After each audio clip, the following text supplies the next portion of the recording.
Hello and welcome to the Game Bet Match podcast. My name is Manny Friedman. I'm your host along with my co-host, Brad Sloan. All right, welcome back to the show. We are into week 2 right now. Super exciting. Was a great week 1 with a ton of great matches, and we're going to recap those matches as well as get into some betting strategies. And we will get into a preview of this week's tournament heading into the Australian Open. So there's a lot to get into. Anything you want to add? Yeah. No, I mean, I think the biggest thing is amazingly, I didn't actually think this would happen, but apparently a few people have viewed our Twitter and our podcast and actually liked us. So a shout out to people who liked us, commented on us, sent us messages. The fact that we got some engagement is amazing, and it makes it all the much more fun. I feel like there's some audience for this. It might be 10 people, but there's some audience, which is more than 0. Yeah, when Brad and I just started this, we were like just thinking about doing it for fun, doing it for our pleasure, as we're total tennis junkies. We just love the sport. We would do this anyways. Like if we weren't on this podcast, we would like meet up for a beer and talk tennis. So definitely. But I mean, it's amazing how like quickly it's taken off, and like from match point 9, I think you guys are a well-established tennis podcast. So shout out to you, as well as Gator. Thanks for the comments, and we appreciate your feedback, and we look forward to following your content. We got to thank Klaus Fulgaard for the commentary and the support, and liking our podcast, and actually putting in commentary that shows that he watched it, which was even more impressive. We appreciate enjoying the NFL in the background. The friendly bickering and the back and forth is welcome. So we appreciate all of it. Yeah, and continue to support. Or if you're new to the podcast, feel free to also support us on the Twitter handle. The same game bet match 123. I think it is, Manny. Mm-hmm. Yeah, is the handle on Twitter. So we appreciate the support, and please continue to support us. Makes it more fun for us, and hopefully you enjoy this podcast. So I think we can get into it. And if you guys are bored of listening to us, you can certainly watch some Fonini Brooksby in the background here, which I'm closely following as I have a couple of bets on it. So, all right, so let's get into it. We are going to start with reviewing some of our best bets and painful losses since we last joined you guys from January 4th. I know Brad's been on a hot streak, continued hot streak. So let's start with him. And then we'll get into my kind of painful losses. So let me Greek sport! So I think the most exciting part was probably capitalizing on an error to make 24 units on Greek sport, and a same match parlay with Greek sport and the over, in the over of 22.5. So that was probably the most exciting. But that's more of just watching the lines and taking advantage of a book error. So not as analytic, but certainly the most fun one. And I'll probably be yelling Greek sport for the next month because 24 units is a pretty big win. So we're gonna start here. I think it starts with I think the Nishioka Popurin. I think that's when we last joined you. So we'll go over those bets. Yeah. So in terms of a couple bets to call out here, the Nishioka -1 versus Popurin ended up being really interesting. That Popurin was really good, I think, for 2 sets, and I thought especially the first set and a half. But gassed out in the thirds. That's something to keep in mind with Popurin. More we kind of know who Nishioka is, but with Popurin, that's something to keep in mind. Huge serve, huge forehand. Incomplete game at this point, and definitely ran out of gas against Nishioka. So Brad had him -1. I think he caught him early. I got it at 2.5, and that was an absolute just a roller coaster ride from start to finish. The fact that the first 2 sets were 7-6, 6-7, and I think Nishioka was down a break in both sets, right? He was. Nishioka was down. Yeah, yep. So, and they down a break in both sets, and then I got a backdoor cover at the end, so with him winning 6-2. So. Yeah, for me, I had the -1. So that's actually part of why I took that. Sometimes these alternate lines, we'll get into it, but sometimes the alternate lines are really good depending on the player styles. With Popper and serve, I thought individual games might matter there. I think the Kachanov Medvedev is worth mentioning because this was a bad bet by Manny and I both took this. I saw a few other podcasts also took the Kachanov here. It was just not good. That's one where I will take the fault on that one. Kachanov is like 0 for his last 19 or something against top 10 players. Like, Manny, you called it out on the Twitter feed. Like, if you want to bet Kachanov against guys in the 20 to 50 range, fine. I'm going to fade him hard against top 10s until he puts together a couple matches. He's just his game he's got a nice game, but just not enough to beat guys in the top 10. Medvedev's defense was an awesome match to watch. Medvedev's defense was incredible. He just got balls back. It reminded me of watching some of the old Del Potro matches with Djokovic playing Del Potro, where Del Potro would just fire that forehand and Djokovic would just kind of get it back. But Kachanov's forehand is nowhere near as good as Delpo's, you know? So it's on but I mean, right. I agree. But Medvedev's defense, while amazing, is probably not as good as Djokovic mid-2010s either, right? When Del Potro was close to his prime. So, and again, it's kind of a poor man's version. Medvedev probably did better defensively even than Djokovic did against Del Potro, but similar idea of one guy gunning and the other guy beating him. Right. The other loss, I don't feel bad about the Karatsev loss versus Griekspoor. I think those just happen. I think everything, Griekspoor ended up winning the tournament, but these things, especially in 250s, these things happen. I want to talk about the Bonsai over 12.5 versus Griekspoor. Ironically, that same final where we hit the 24-1, we also hit the smarter bet of Bonsai over 12.5 versus Griekspoor. In some of these matches where you have these close matches between really even guys, I think the over 12.5 games can be really good. It's kind of a thin value bet. But to borrow a poker analogy, but I've seen that, a lot of times you can get these at like lines around like the minus 130 range, minus 120 range in a close match, which means you've got to convert that, call it roughly 55% to be positive EV. And I feel like you usually get like a roughly 60%. So you're not going to hit it anywhere near every time. It's obviously you need a lot of things to go right to hit an over 12.5 games. But in a close match, I've seen it happen more often than not. We take guys slightly favored, especially if they're a big server. You're hoping for like a 7-5, 6-3, or that you have some back. You have if you don't love the money line, you have some cover. If they just win a set, they'll probably get to 13. So that's kind of one I like. I like that bet when the players that are playing, like they're big servers, or one is a big server, but has a tendency. Yeah, I like a combination of big server, bad returner, quicker course, or has a tendency to be get a lot of tight in holds. key moments. Like if they're better than the other player, but they have a tendency of getting tight in key moments. I think that's also definitely a time to hit the over 12.5. I think overall, like if I think it's going to be a close match, and there's one guy who I think should win but might not, like that's a lot of times when I go to the 12.5. And in a lot of these even matches, that's where the book places their line. It's always 12.5. Maybe 12.5 and 11.5, but it's very often at 12.5.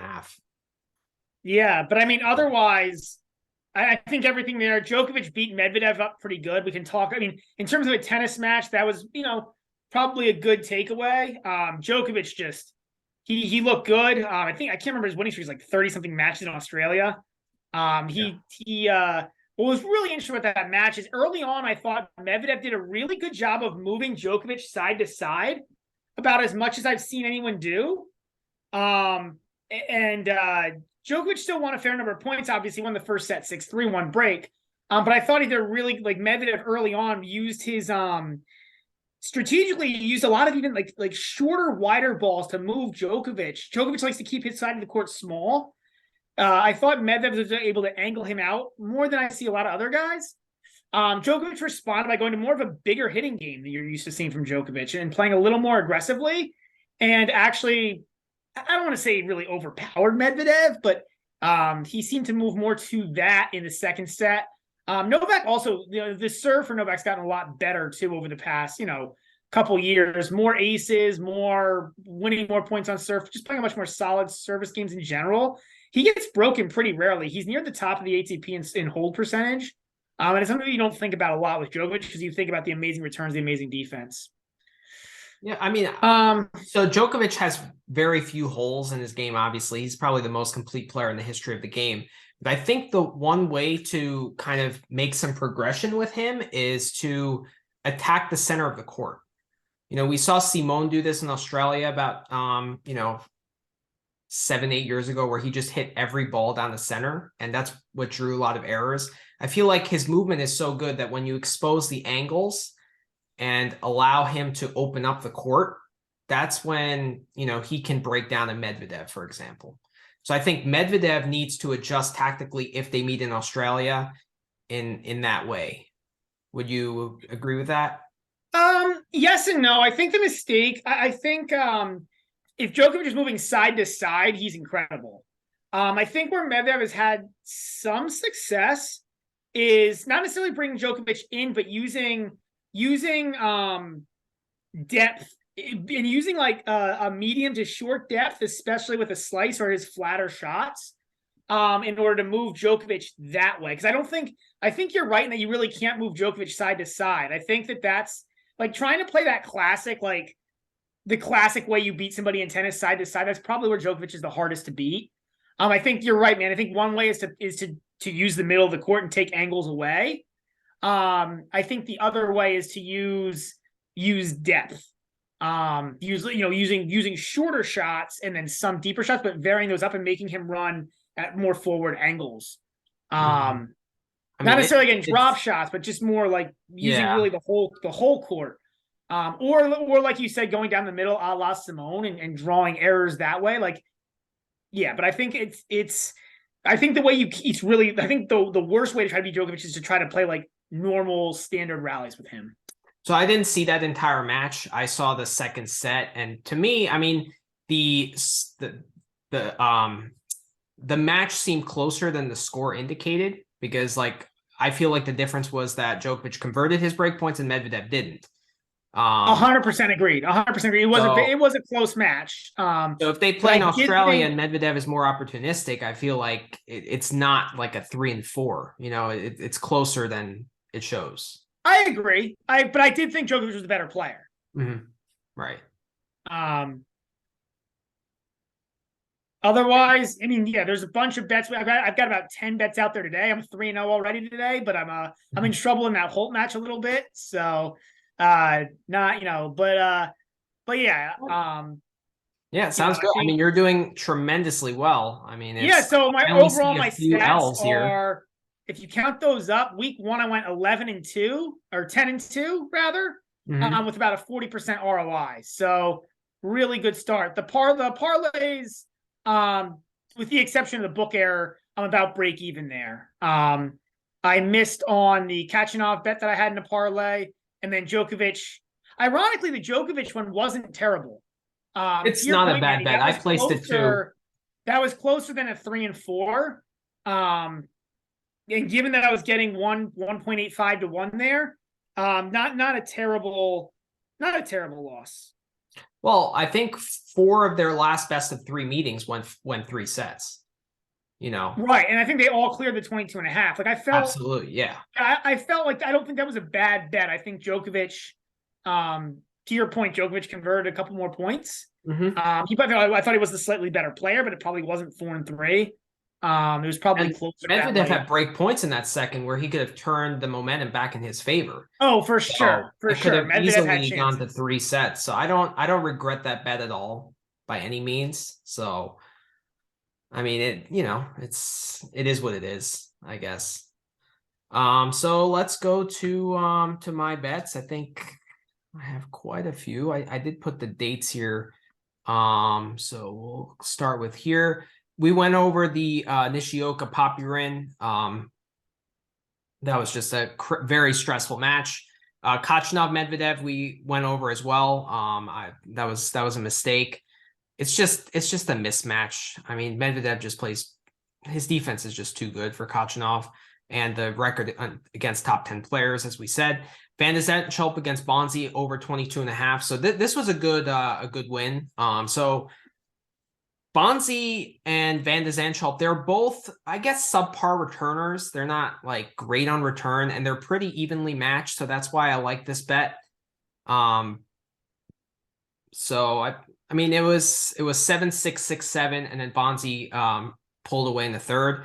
Van de Zandschulp actually was down big in the second set, and he pulled it out in the tiebreak, and then Bonzi pulled away in the third. So Bonzi actually showed that he has some trouble closing out matches. Thank you, Klaus. You pointed that out. So he does get tight in those moments, and that showed true against Greek Sport as well. So that was a good call, but that easily hit the over. The Karatsev Greek Sport, I thought Karatsev was clearly the better player. Greek Sport improved a lot. He impressed me. That second set, he took Karatsev to the woodshed. It was 6-1. Karatsev did go away, and he does have a tendency to do that where he just misses, like just kind of goes away mentally and just starts missing a ton of balls.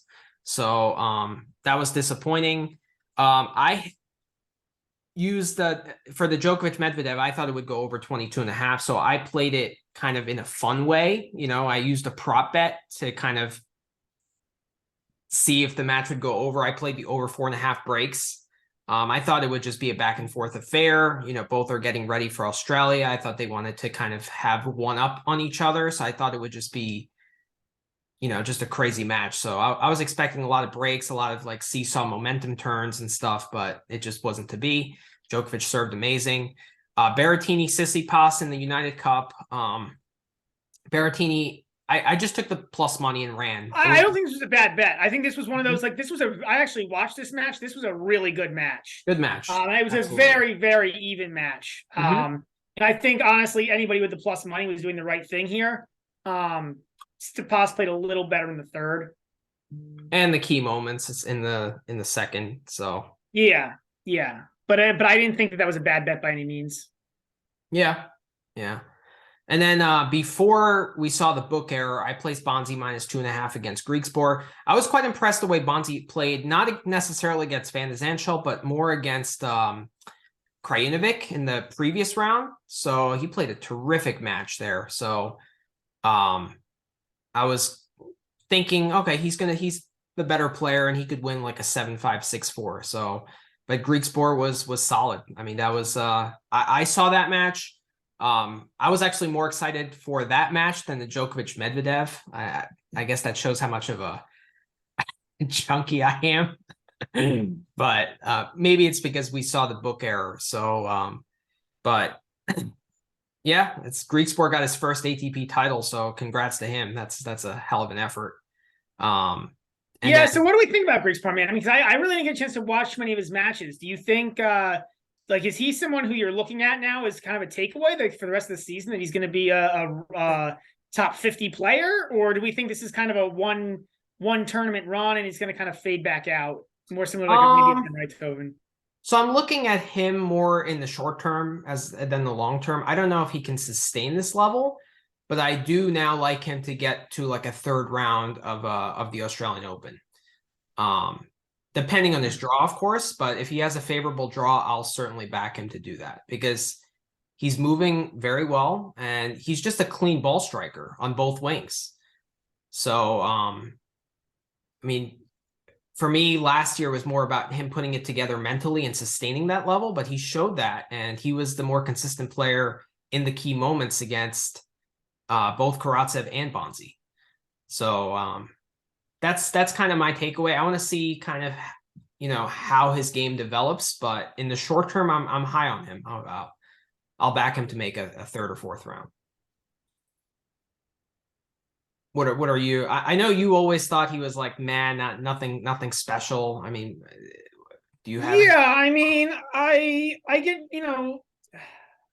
I get nervous about these guys that make a kind of these one hit runs out of nowhere, especially in 250s. Hmm. And especially in the 250, that probably had a little bit of a weaker draw. Pune certainly didn't, especially once Chilich withdrew. It certainly didn't have the draw of that Adelaide 1 did. Not Adelaide 2, Adelaide 1. But I yeah, was just more impressed with the I don't know. quality I of mean, his I ball don't striking. I'm probably more low on him, but I'm not. I haven't seen many of his matches though, and that's why I wanted to see what you had to say. Mhm. I mean, Well, we're seeing more of these players kind of rise up in their mid-20s, a la Karatsev, to do this. So maybe I don't know. I probably need to see more matches of him. Actually watch some of his matches. well, another reason why I'm more looking at him in the short term is I want to see how he reacts to getting a first ATP title, because some players, they get that title, they have that monkey off their back, and they tend to relax mentally. So It's also as a gonna be different in player, terms of just his pure rank, right? I think he went up from rank 95 to rank like 60. So now he's right, gonna be true, playing in all ATP tournaments versus challengers. So it'll right, be interesting. yeah, yeah. But he's a quality ball striker, so he has that going for him. So yeah, well, we'll see. I mean, that was definitely a good win. It was a good bet for us as well. Huge bet. So what else are we gonna get into? So what do you think, like, besides Greek sport, besides Djokovic and Medvedev, what do you think this means for the Australian Open going forward? Um, I don't know. I mean, I think one of the biggest things is just guys getting matches in, right? Guys getting some matches in pre pre the Australian Open. Otherwise, I mean, I don't really know if there's any huge takeaways. Like, I wasn't like the Djokovic Medvedev. I really wanted to see what that was going to look like. But I've seen enough from Medvedev to believe that I think he's a player. So that is a takeaway. Um, you know, Do you put, like, obviously Djokovic is the favorite, but do you put Medvedev as the second favorite, or do you put other guys like I FAA think so and because I don't know who else I would. I don't think Tsitsipas? FAA is the second favorite here. Not just because of the loss of Papirin, but Yeah. I just don't. We've talked about FAA in our futures podcast a couple weeks ago. He's definitely coming along, making progress. But I think Medvedev's the second. I think I put him as second favorite. Yeah, I don't see who else. Like, I mean, Alcaraz is out, so it's not It's Alcaraz. huge. Yeah. Nadal doesn't look good, so if it's not Alcaraz and it's not Nadal, who else is it? It's not Rude. Rude looked terrible and is actually playing. I think is he playing Adelaide or Auckland this week? But I know he's Playing playing this week to Auckland, try I to believe. he's playing Auckland to try to get some form. So you've kind of eliminated a lot of the other guys who would be in that race, right? Yeah. I mean, Tsitsipas looks pretty good, but he's been taken to 3 sets by a lot of guys. Dimitrov took him to 3. Berrettini took him to 3. So I don't know. I mean, Korda, Korda looked impressive, man, in that match against Yeah. Djokovic. So what That did was, Korda do against Djokovic? What did he do strategically to stay in that match? Because I was surprised by that. I didn't know how that was going to go, which is why I didn't touch it at all. yeah. But I'm surprised to see how close it was. So he was just, I mean, Korda is just extremely level-headed mentally. So he did not give an inch mentally until he cracked at 4-all in the third. But I was just really impressed with his ball striking. Like, he was running Djokovic around, and typically before in the past, like, his backhand was always rock solid, but his forehand would generate errors like in the center of the court, and he wouldn't be able to like redirect the ball with his forehand, but he was hitting that forehand big. So he was Well, that's moving. really exciting to see because I think that's always It that's is. always kind of been a hole. Is can he Yeah. can he hit the forehand big enough to be an aggressor? I mean, my opinion is if you want to be really successful, top 20 player, you've got to be able to hit big strokes in when they're there for you, right? You have to Yeah. put rallies away. You can't let especially these better defenders, you can't let them stay in the point. You look at like a Brooksby as a guy who doesn't really have that and has Hmm. a lot of other things around it. Right. Right. But I think it's really, really tough. So that's really encouraging. It is. It is. And I always thought, Korda, like, he plays an aggressive, smooth style of tennis, but He's really smooth, man. He's really his really body. smooth. But I Yeah. felt like he would be aggressive at wrong moments, and he wouldn't know when to defend or be aggressive. There was like kind of like his transition game wasn't that great. That's what was missing, and that's where I saw the biggest improvement yesterday. So like he would rally with Djokovic, and then he would pull the trigger in good moments, and that was very encouraging. Plus, the mental side was very encouraging as well because he was they were kind of holding serve back and forth 4-all in the first, and then Korda snuck in a break. He was up 5-4, and he had 40 love serving for the first set.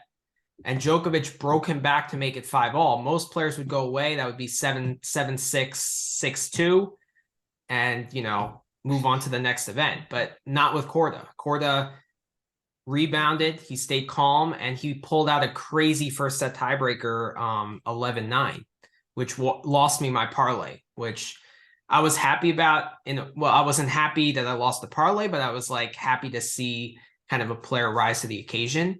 So it's probably the best way to lose a parlay in my eyes without life-changing money on the line.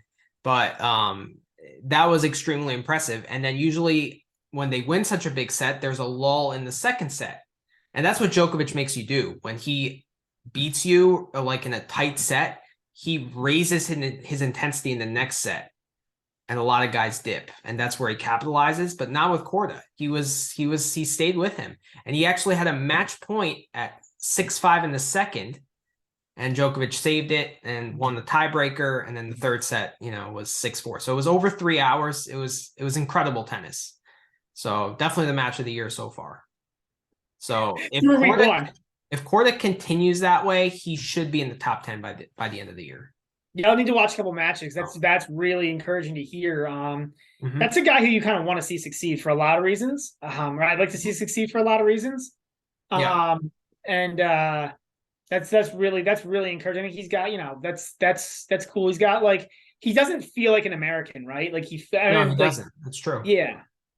So well, yeah, he feels like more athletic than some of these other Americans you've seen. I think it'd be cool to have. He could be a really cool face of American tennis because of that. And for us, who's been the face of American tennis past 10 years? Isner? Yeah, it's pretty embarrassing. Which and Isner's had a good career. He's just not like fun. Like in my opinion, he's very we know what Isner is, right? He's a surf bot. I mean, it's yeah. Well, talking about competitors for the Australian Open, how about Taylor Fritz? I mean, I think he was probably the winner of the United Cup. They won. Yeah. I mean, well, his team won, right? So in that case, he's the winner. But no, I mean, I know what you're saying. He played really well. Yeah. I mean, I don't like the matchup of him versus Medvedev if they have to play each other. That's true. But they may not, right? I also don't. I mean, I also don't know if I mean, he might. He's got decent chance of making the semis, maybe if he gets the right draw. Like continues to look good. I like that guy. Yeah, he's playing well. I mean, I don't know. Can he maintain that level? Best of 5. He played Hurkacz and Berrettini both. Well, he had them at Wimbledon, right? 6. Yeah, he played Nadal.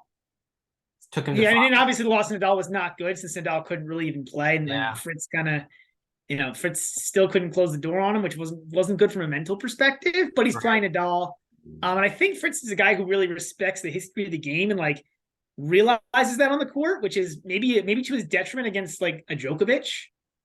I also think he kind of expects a lot of himself. He's quite emotional on the court. And I think he kind of expends a little bit too much energy. I love his emotions on the court, man. Though. It's fun to watch the emotions of Taylor Fritz. It's like the opposite of Korda. Korda is cool, calm, and collected, and Fritz is he wears. Korda's almost like I don't even know if it's cool, calm, and collected. It's almost like he looks like he's a robot. But yeah. I mean, it's. Yeah. I'm not saying it's a bad thing. I think to each his own in this analysis, but yeah. Yeah. No, Fritz was definitely impressive. He had a great run. I think he only lost one match to Nori in 3 sets, but every other match he did win. So quite good. Your thoughts on Sinner? I mean, because that's the only other takeaway I can think of from like a mid, like that's really interesting. I mean, outside of like some of the finalists and the finals we talked about in Pune and things. What are your thoughts? I mean, Sinner's made of glass, man. Like, is that No, like I know like it's a when is problem. when is that gonna solve itself? I mean, I was not high on Sinner in our futures podcast. I didn't even think he would touch the top 8. I thought higher of Holger Rune than I did Sinner, and I'm holding on to that. He proved absolutely nothing, to kind of go away against Korda after He was hurt. that I can't loss. remember what injury, but he had an injury. But that's my concern. Is it feels like he's injured. He's injured all the Every time. few Yeah, I months. mean, I don't know. And he Well, really he's hasn't. 21, so like there's time to improve there, right? There's time for that Yeah. to change. But it's I thought that was another takeaway that wasn't I don't know. I don't mind guys getting hurt. Everybody gets hurt. I don't like seeing guys get hurt over and over and over again. I mean, obviously it's an unfortunate thing, but it's I also think he's a one-dimensional player in terms of his game. Like he is. it's big from the baseline, but I don't see much evolution in his game. I agree. So I see like a guy like FAA kind of try to improve his return game. He's trying to improve his transition game. Like he improved his backhand a lot. Like there's a He's lot. He's also playing a lot smarter at times. Right. I think his mental game has gotten, in terms of his strategy, has gotten about 50% better. Right. And I don't see that with Sinner. He just kind of has that plan A, and if it's not working, then he's gonna lose. So and he's still better than a lot of guys. He still feasts on guys ranked, between 20 and 50. But to beat I think his record is something insane last year against guys outside the top 50. I think he lost like one match. He was like, I can't remember the record, but it was insane. Like he's an incredible ball striker, but yeah, and unless you but you're right, against the top guys, you need a little bit more. Yeah. It's the same with Kachanov, right? Like Kachanov is very one-dimensional. He doesn't have that plan B. He doesn't. But Sinner is significantly better than Kachanov, right? Yes, we agree with that. Yes. Yeah. But still, I mean, it's a different level, but it's the same problem. Yeah. And that's how I evaluate those two guys. But as far as my parlays go, let's see here. Where did we end up? I think.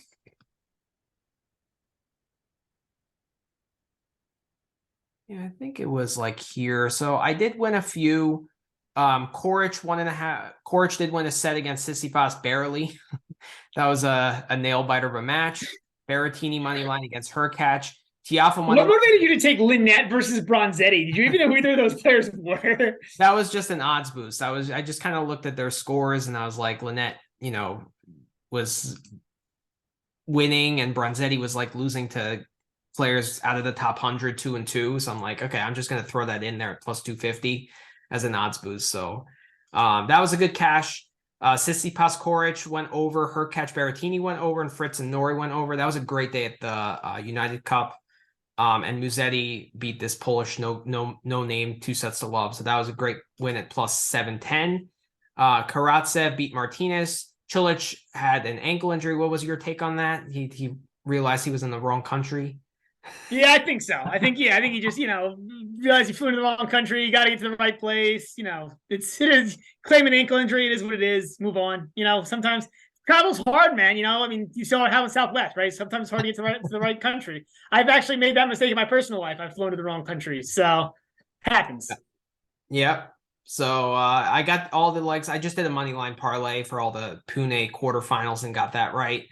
As far as my tough losses here, this one, the Kachanov loss, killed me there.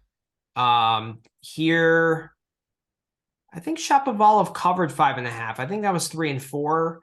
What lost me here was Korda Sinner. That was kind of painful because I thought that match would be close. I thought, but that you can't. Well, Sinner got hurt in the second. Sinner got hurt. You can't. I mean, that is what it is. Like, yeah, a lot of these laws. So, like, then this is what's really tough about betting is that you have to separate the losses that just are versus the losses that are like your mistakes and where you have to improve your game, right? And so we talked a little bit about that, but I mean, some losses are what they are, right? Like guys get hurt. guys just randomly play good, guys randomly play bad, like versus some of the losses where you look back and you're like, yeah, that was a bad bet. Right.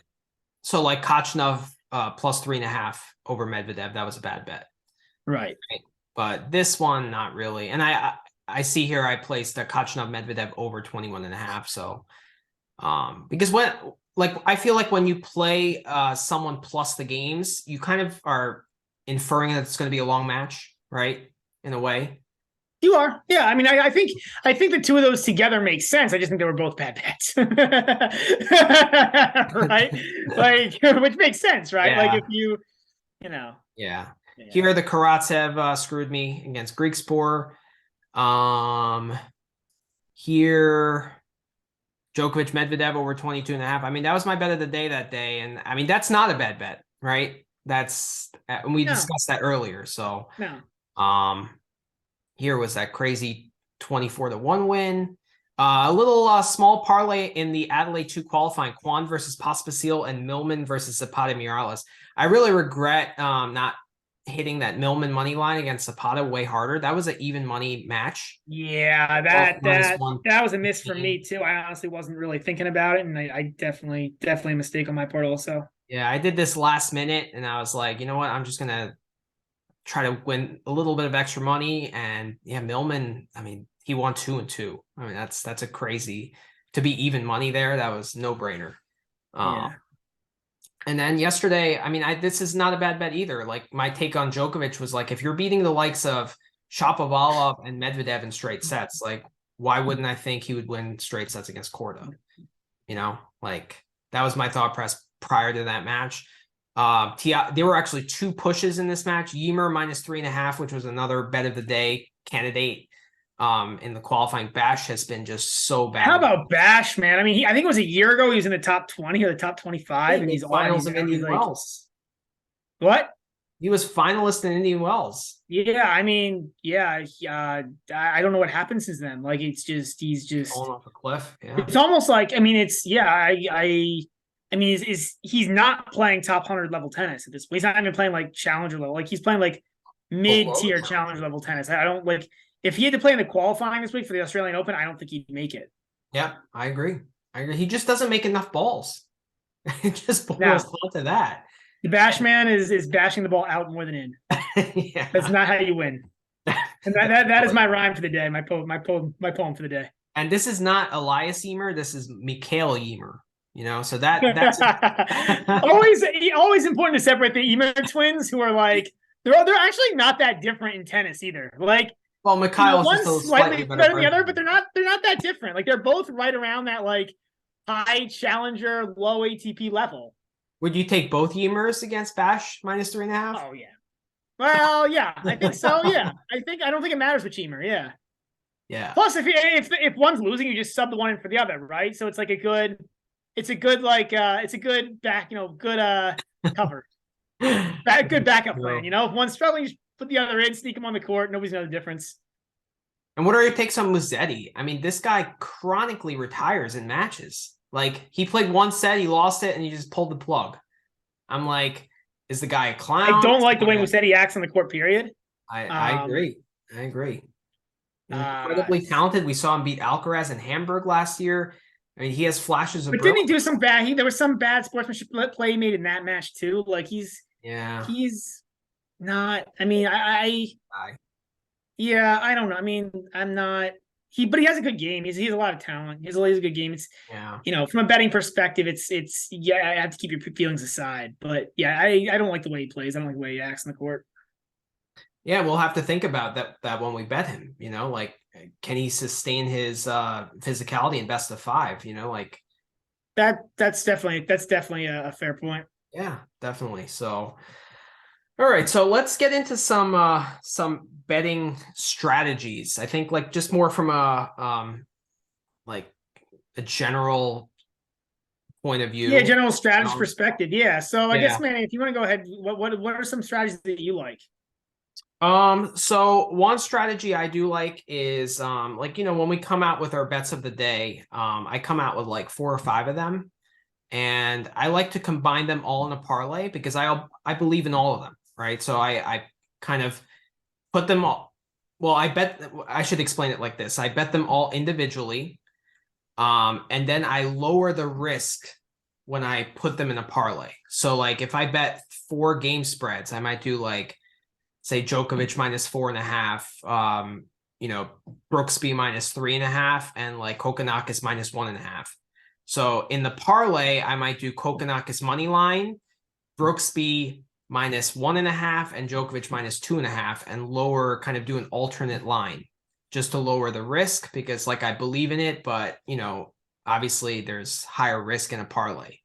So what do you think of that strategy? Yeah, so it's interesting. So if you go to the book edge sheet, this made me really curious about all the idea of alternate lines in general, right? Because I enjoy looking at and playing alternate lines. So I was wondering, am I really being hurt here when I do this? So I took 3 random matches. I happened to do this over the weekend. So I took Griekspoor Banzai, Medvedev Djokovic, and Korda versus Nishioka.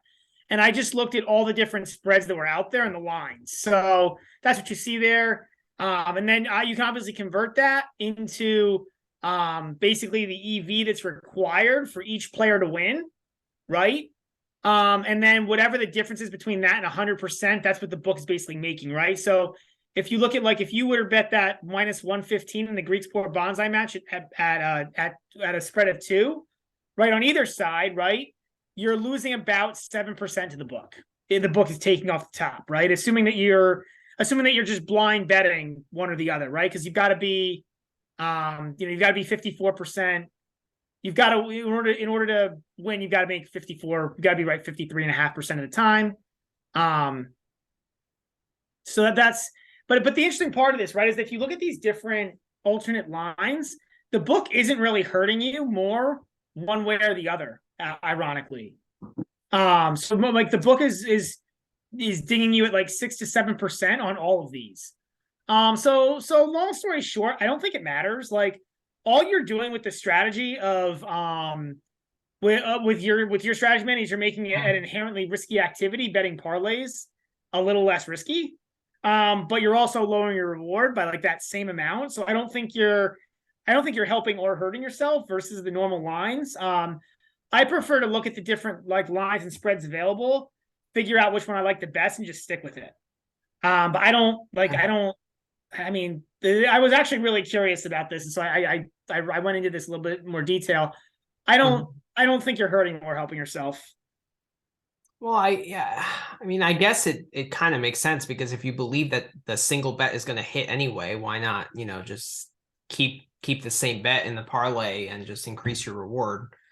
So I do get what you're saying, but like I just feel like the books are so good at getting these lines right that when you kind of lower the risk, like the chances that you hit it are much higher. So I don't know. I mean, it's a strategy I used. I was successful with it last year in some instances. This year, not so much so far. So I might have to alter the strategy a little bit. So yeah, I mean, I don't think like I said, I don't think it's like killing you. I think like if you're gonna hit 10 parlays in a year and make 100 units per parlay, like the other way you were gonna make like 1,100 units per parlay and hit 9. So like, right. If it makes you feel better mentally because you enjoy hitting parlays, like, and if that makes you a better, I don't think like there's anything wrong with that. I don't think you're losing EV either way. And also I think it's important to keep in mind, like, it's obviously EV, expected value, is an important part of betting, right? But like, there's a piece of this that becomes like, are you an EV monster, or do you want to make sure like your mental game is right for betting, right? And the psychology of it also is important. Like the psychology of you as the better, right? I'm not talking about the psychology of the player, I'm talking about the psychology of you as the better here. And so I think like maybe sometimes you're okay giving up whatever minimal EV you are, which I don't think you're, I mean, the only EV you're giving up is because you thought for your single bet the one was better than the other. Like, so you're not really giving up you're probably giving up really minimal EV. And if hitting a few more parlays makes your confidence level higher and makes you more clear-minded when you're betting, I think that's probably helping you then. So, kind of an interesting diatribe, that's kind of the whole purpose of this, right? Is have these interesting conversations about betting strategies. Mhm. I think it's a very interesting, Well, I mean, interesting take. I'm not an arbitrage bettor. I don't believe in that. I mean, we have jobs. We're just doing this for fun, So I don't like when I bet just to have also rooting interest, and I believe that guy's going to win. Obviously, I don't want to lose money, but like I bet because like I believe that guy's going to win, and I want to root for him to win, So I'm not going to like contradict myself in a parlay, when I bet that guy to win the match, So Yeah, I mean, I think I agree with you. I think having right like keeping it fun is really important. And keeping it interesting, and I think that's true in a lot of aspects of life, right? Like I find that just in life in general, I tend to become sometimes over competitive in certain aspects, and you can become too interested in trying to win and make a game a lot less fun, especially in like games that we play as games, right? yeah. Um, and so sometimes you have to keep in mind like why are you doing this, right? Mhm. So yeah, it's ironically one of the reasons in my own personal life why I've never really wanted to have like a passion job. I've never wanted to like work for like I love American football. I've never really wanted to like work for a football team because I think it would like kind of dilute that fun if I was too involved and watched too much football or had too much on the line with it. Right. Right. Yeah. Yeah, I mean, this is for us. This is a lot of fun. It kind of keeps my mind off my job and like gives me something to look forward to every night. So hopefully make a little bit of extra money. But if not, it's just we had some fun with it. So it's great. I just wanted to go over also our your. I know you had a lot of great points with this when we were discussing privately during the week, but like the strategy when betting over unders in tennis. On matches. Mhm. Yeah. So yeah, I mean, so I think there's a few things I look for here. I look for, I look for like guys who aren't as good on the return. Um, because really, I think when you're hitting over unders, like if you're going to hit overs, you're looking for breaks, right? Mhm. So that's that. Or if you're hitting overs, you're looking for a lack of breaks. I said that backwards, but so I'm that's one thing I'm looking at. And then obviously you're looking at court speed, but like, and then the third and fourth thing would probably be like the odds of the match going 3 sets. So you want guys who are close in level, because obviously if a match goes 3 sets, you're hitting the over the vast majority of the time. So those are the biggest things I look for. So similar guys in level, um, bad returners, obviously good servers, but usually that's baked into the over under line. I find more than bad returning is. Mhm. Um, so yeah, I think those are probably the biggest. I also Any like to takeaways look that you at have? I also like to look at mental gap. I think that's a term that's not really used too much in tennis, but I feel like it needs to be used more. Mental gap. So when like one guy is kind of better skill wise, but there's a huge mental gap, I like to hit the over because like he might be up like 7-5, 5-3 serving for the match, and he has trouble closing out the match, and then it might turn there and kind of get complicated, you know? Yeah, I agree. I also think this is so that I like to look at that as well, Manny. And where I actually like to do, I usually do something a little different there. I really like to look at the over 12.5 games for individual players who have that mental gap challenge. Okay. Because a lot of times there's a really good chance that they'll win a set, but it's unlikely they're going to win 2 sets with 6 games won, right? Like if there's somebody who gets tight, like one of the sets is going to get complicated at least, maybe both. They might lose a set.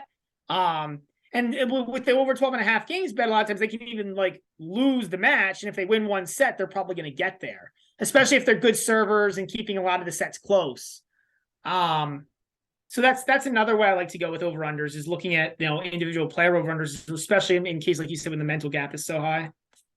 And I think like I actually prefer to play the over under in games in like the first set or the second set in individual sets when it's like big serve bots, like big server, big bad returner. I think like that's better. I agree. I think the thing that people don't realize in this is that, and I'm pretty sure the data bears this out. I think I looked at data at some point. I don't remember if I did or not. But I think that serving goes down. I know miles per hour on serve goes down the longer the match goes on. And I believe that the overall serve statistics do as well. So service points won, service holds, etc. Like you're more likely to break as the match goes on, which makes sense. Right, like you get tired of smashing serves, right? And like serving comes a lot from the legs, right? It's not just you don't just like Right. swing your arm, right? It's a full body motion. So as you're playing, running around, making shots, like if you tire out, you're going to lose not just power, but especially accuracy on the first serve, which is going to kill your ability to hit aces, going to kill your service points won, etc. You're more likely to play like an over 10.5 in the first set as opposed to like the second or third set. Is that what you're saying? Yeah, for sure. I don't know that the betting lines Yeah, do have the books adjusted to reflect that? bake that in enough. I that's one thing I'm be interested to see. Like, what's going to be really cool about as we're tracking these bets this close is, once we get some more data on it, being able to track some of these props, over unders, yada yada, and see like, all right, like how do we do on this type of bet versus another type? So, but I do think there's definitely something to be said for set betting in general. I think there's definitely some times on certain players when set betting is the way to go. Also, guys who are a little less fit, you can bet against them in the second set, and sometimes that works really well. Or guys who are like likely to go away, so like maybe bet against a Karatsev in the second set, where if he loses the first, he might go away. Right. Sometimes you get a little bet. A lot of times you'll get a little bit better odds on set betting than you will on match betting, or a little bit closer to even money. I shouldn't necessarily say better. A little bit closer to even money odds, because just because of the nature of like the mathematics behind like a set having more variance than a match because it's a shorter period of tennis. I don't hit the set bets probably enough as I should, but because I'm kind of when I think about these matches, I'm looking at the totality of it, and kind of predicting a result. But it's probably good to maybe step back and like think about sets one separately and sets two and how these guys play in certain moments of the matches. But yeah, it's definitely something good to think about. As far as futures go, do you often like hit a futures bet for? I don't. I tend not to. So this is interesting. I've had to. I think this is something I would need to dig into more. But I feel like on multi-sided bets, the book tends to take more edge. When I say a multi-sided bet, the who's going to win the Australian Open this year is a 128 sided bet, right? There's 128 different players who could win that tournament, right? And my feeling that I get is that the book is not, it gives you a worse line than they do when it's a two-sided bet, because if it's a two-sided bet, they usually give you both sides. And so like if you look at that, right, like both sides either add up or they don't. Whereas on these multi-sided bets, it doesn't quite look as good. That's something I probably have to like mathematically model out, but it definitely feels that way. Where you're the more sides that are in the bet, the worse it seems to look. Yeah, I feel like there's rarely much value on futures, to be honest. I mean, like I just kind of took a peek at the Australian Open futures. I find that there's a lot of value if you can flip the futures. Flip the futures? Like what do you Yeah, mean? so like let's say like I don't know, like what was it, like 4 months ago, like Raducanu, like on the women's side was out there like 5-1 to win the US Open. Like, can I bet against her at like -700 that she won't win the US Open? Like, that's a bet I like. Right. Yeah. I don't right? think Or like whatever the flip would be of that, like even -9. Like, I'd rather bet like a lot of these futures against the player than with the player. right. Right. Yeah, I don't think the book would give you very good odds if you were betting Raducanu to not win the US Open. No, but they should, right? Like theoretically, if they're giving me a 500, right? It should be a -800 or -900 or something to not win, and usually don't see that. But Djokovic is minus money to win the Australian Open, which I don't know if that. I mean, how far minus is he now? minus 110, basically even money. If you told me he was going to be healthy and he's usually healthy, it's not a bad bet. Yeah, he's won 30 something matches in a row in Australia. Who's the closest competitor to him there? But Medvedev, right? What I'm saying is I would like that bet if he had an easy draw, right? I want to see the draw before I place a futures. Because they're in a best of 5 tournament, 7 matches, there are a lot of variables. Remember he was that big favorite in 2020 and he had that injury against Fritz, and like that's what I said is always the concern with futures, right? Is like right. Part of what you're betting on is that the dude makes it through 7 matches in a row healthy, and like tennis is a physical game, right? Like, so that's not at all a given. And that's like that when you're placing a futures bet, I don't feel like that's usually getting priced in. It's not. I mean, so for me, I don't deny Djokovic is the prohibitive favorite to win this Australian Open. There's no doubt about it. But especially before the draw is even made, I would never touch a futures at minus money. It just doesn't hold value. I just don't like it. I don't know. Personally, I wouldn't place any futures until I see the draw. I just don't like it. Like there might be one, like what if it's like the French Open last year where one side is just totally stacked, Yeah, and it's interesting. I mean, man, I think you're right about this. Like the lines don't tend to move that much either. Like once the draw comes out, which is really surprising to me. That's true. Like last year, I remember at the French when the draw was made, I immediately hit Tsitsipas because the draw was made and the lines didn't change. Yeah, Tsitsipas and Medvedev were on the other side. I mean, we didn't win the bet, but like, still there was a ton of value there. I think he was like plus 650. He only had to beat one of those big 3, Alcaraz, Djokovic, or Nadal. So, I thought that there was typically there's no value, but I want to see the draw first. I don't know. And then like this week, for example, I feel like there's absolutely no point in betting futures because like a lot of these top guys that are playing in Auckland and Adelaide, like Rublev, I don't know how they're gonna show up. Like I just don't know what to expect. Yeah, so this is interesting. So I was looking at this and I was looking at like it's surprising. Like, oh, actually, like a fair number of these top seeds actually win these pre-tournament warm-ups. More than I thought. I thought that like the logical part of me says that would agree with you, where like, I don't know, if I'm rude, like I want to get matches in because I played like crap against Berrettini. But if I make a semi, do I really want to keep playing, or like am I cool with bowing out? Like if I win a couple matches and I make it to a semi, would I rather just get out of there and not have to play the final? Yeah, if he loses, and then how am I gonna negotiate that? Am I gonna like, yeah, or maybe he's gonna play more of like a practice style match, if you will, where he's gonna be like, more focused on working on certain parts of his game. Like I don't know what the player mindset is, and I don't know that you would ever get a straight answer from players as to what the mindset is. But logically, to me, it would seem that like if you're a top player, these 250 points isn't really that crucial to you. I mean, heck, you only get to count like what 6 or 8 of them, like anyways for the season, so you can probably replace it with something else. And like, what's 150 points if you make a semi versus a final? Like, it's not going to make that big of a deal. But the data, like I said, it's interesting because the data. Sometimes these guys, these top seeds actually win these warm up tournaments, so it's interesting. Interesting. Like I think Rude won Geneva last year. And that was a warm-up for the French, and then he went to the French final. Yeah. So I know Norrie won one of the warm-up tournaments last year, and Norrie's a top 15 guy. So yeah, it's and those guys consistently play a week before. Like they have the track record of playing a week before. The maybe they just prefer playing matches instead of like playing warm-up events. I don't know. That's their way to get prepared. So yeah, I mean, the draws are always interesting here too, right? Like these tournaments are it's interesting in terms of like what you see in the draw. Obviously, a lot of the top guys aren't going to play the week before because they're going to want to go get practice sessions in instead. But it's always interesting to see which guys play matches versus which guys practice.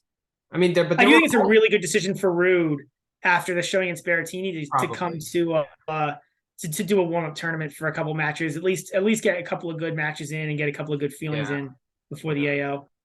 I feel like a lot of guys, they kind of retired with phantom injuries and then now they're playing again. Like the Sonego is an example. Like he retired midway in the second set against Medvedev and then like he's playing again in I think Adelaide against Draper. So it's like how bad was the injury? Like, did you just not want to fight through that match? Like, I don't understand it. And it's not just him. There were a couple other examples, I feel, you know, Yeah, it is weird. It is really weird. And a lot of times, like, yeah. like Nishioka, I think he's playing this week again, or maybe did he pull out? I don't know.